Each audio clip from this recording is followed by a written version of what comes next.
जी नाजरीन, हम आपकी खिदमत में आज फिर से हाजिर हैं नए सबक के साथ।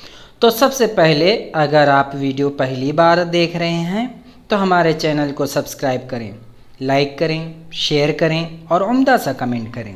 वीडियो पूरी देखें ताकि सबक अच्छी तरह समझ में आ जाए।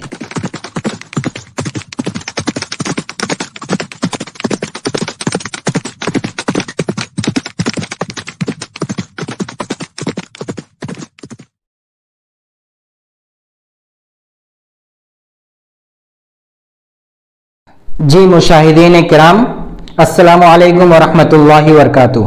तो आज हमारा जो सबक होगा वो ट्रांजेटिव एंड इंट्रांजेटिव वर्ब इसके बारे में होगा। तो सबसे पहले हम ये जान लेते हैं ट्रांजेटिव किसे कहते हैं। तो जो मदारिस के तलबा हैं जिन्होंने अमीनुन नहू या नहू की कोई दूसरी किताब पढ़ी है वो तो जानते होंगे मुताद्दी क्या है, यानी वो फ़ेल जो मफूल को चाहता है, यही मुताद्दी है। इसी को इंग्लिश में ट्रांजेटिव कहते हैं। A transitive verb is a type of verb that needs an object to make complete sense of the action being performed by the subject. के ट्रांजेटिव एक वर्ब की ऐसी किस्म है जो ऑब्जेक्ट को चाहता है और ये ऑब्जेक्ट जो होता है सेंटेंस के मफहूम को मुकम्मल करता है, जिससे ये पता चलता है कि सब्जेक्ट फाइल के द्वारा ये फेल किया गया है और ये फेल किया गया है और उसका असर मफूल तक गया है ना। और इंट्रांजेटिव लाजिम को कहते हैं। लाजिम यानी जिसे किसी मफूल की जरूरत ना हो, ऐसा फेल जिसे किसी मफूल की जरूरत ना हो। तो देखो क्या कहते हैं इधर, एन इंट्रांजेटिव लाजिम verb is a verb that does not necessary required an object to make sense. के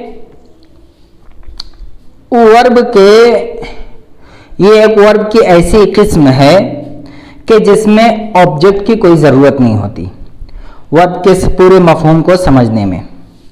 of the action being perform by the subject, जो सब्जेक्ट के द्वारा सब्जेक्ट के ज़रिए से जो वर्ब किया गया है, जिस एक्शन को किया गया है उसे मुकम्मल तौर पे समझने के लिए मफूल की ज़रूरत नहीं है ना, ना सेंटेंस में ना ही कंटेक्स्ट में।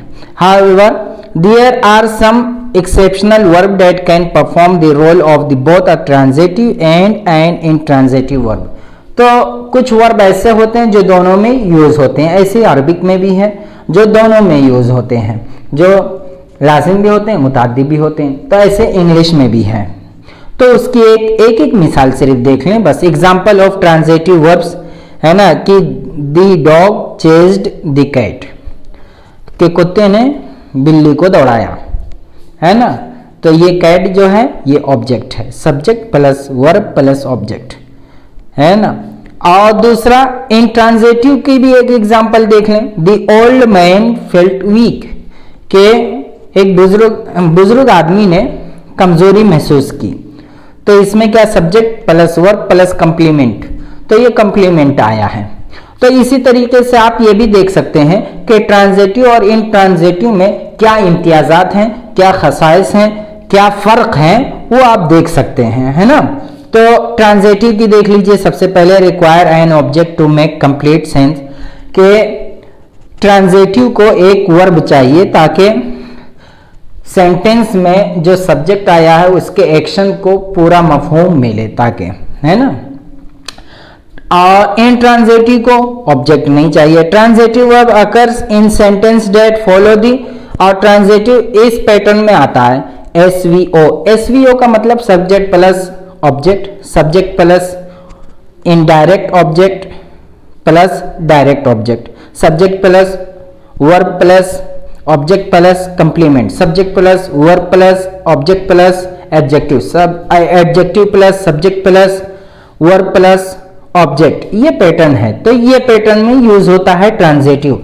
इंट्रांजिटिव कौन से पैटर्न में यूज होता है, इसमें होता है, देख लीजिए ASVC, यानी adjective plus subject plus verb plus C, subject plus verb plus complement, subject adjective plus subject plus verb plus adjective and so on. इसी तरीके से देगर है।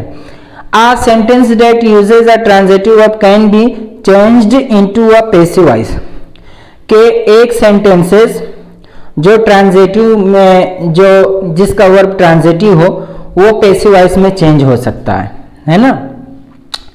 और लेकिन इंट्रांजिटिव में अगर सेंटेंस में इंट्रांजिटिव आ जाए तो वो पैसिव वॉइस में चेंज नहीं हो सकता है। और transitive verb are followed by an indirect object और अ डायरेक्ट ऑब्जेक्ट, है ना। तो ट्रांजिटिव में या तो ऑब्जेक्ट होगा या तो वो ऑब्जेक्ट या डायरेक्ट ऑब्जेक्ट होगा या इनडायरेक्ट ऑब्जेक्ट होगा, जबकि इंट्रांजिटिव में सिर्फ एडजेक्शन आता है या कंप्लीमेंट आता है, इसमें ऑब्जेक्ट का तो कोई सवाल ही नहीं है। तो ये पैटर्न मैंने दे दिया है ताकि आप पैटर्न समझ जाएं। और खैर और दूसरी तरीके से और मज़ीद आसानी के साथ ये लिखा हुआ है, आप एग्जाम्पल भी देखकर समझ सकते हैं। बस इतना ही आज के सबक में। तो आपको ये सबक कैसा लगा ज़रूर लिखिएगा, उम्दा सा कमेंट लिखिएगा। अब इंशाल्लाह हम मिलते हैं अगले सबक में। अल्हम्दुलिल्लाह ये सबक मुकम्मल हुआ। आप इस वीडियो को बार बार लूप करके सुने ताकि सबक अच्छी तरह से समझ जाएं। अगर आप चाहते हैं कि इंग्लिश में मजबूत हों तो हमारे चैनल को सब्सक्राइब करें, शेयर करें, लाइक करें और उम्दा सा कमेंट करें। पढ़ते रहें, लिखते रहें, समझते रहें, बढ़ते रहें, तरक्की करते रहें।